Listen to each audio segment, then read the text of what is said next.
Milisi pro-Iran Hizbullah dilaporkan mulai menggerakkan peralatan tempurnya ke garis depan. Hal ini menyusul laporan Israel yang juga memindahkan baterai Iron Dome hingga kendaraan tempur lapis baja ke perbatasan Lebanon. Time of Israel pada Selasa 30 Juli mengutip seorang pejabat di Lebanon mengatakan bahwa sikap Hizbullah tidak berubah.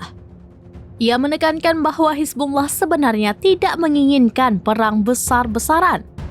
Namun demikian, jika perang pecah, mereka akan berperang tanpa batas.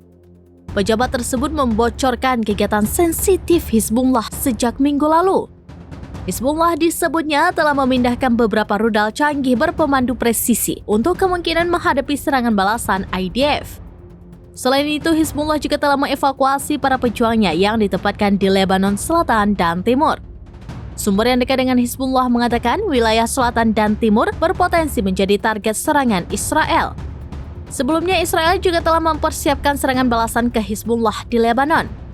Dilaporkan IDF melakukan pengiriman besar-besaran kendaraan tempur lapis baja ke perbatasan pada Senin 29 Juli.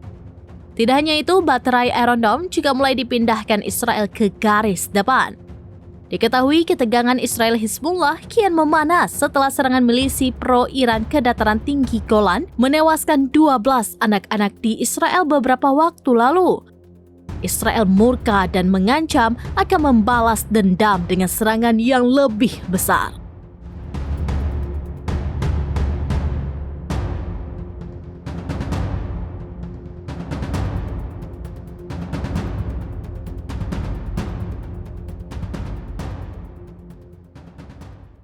Download Tribun X sekarang, menghadirkan lokal menjadi Indonesia.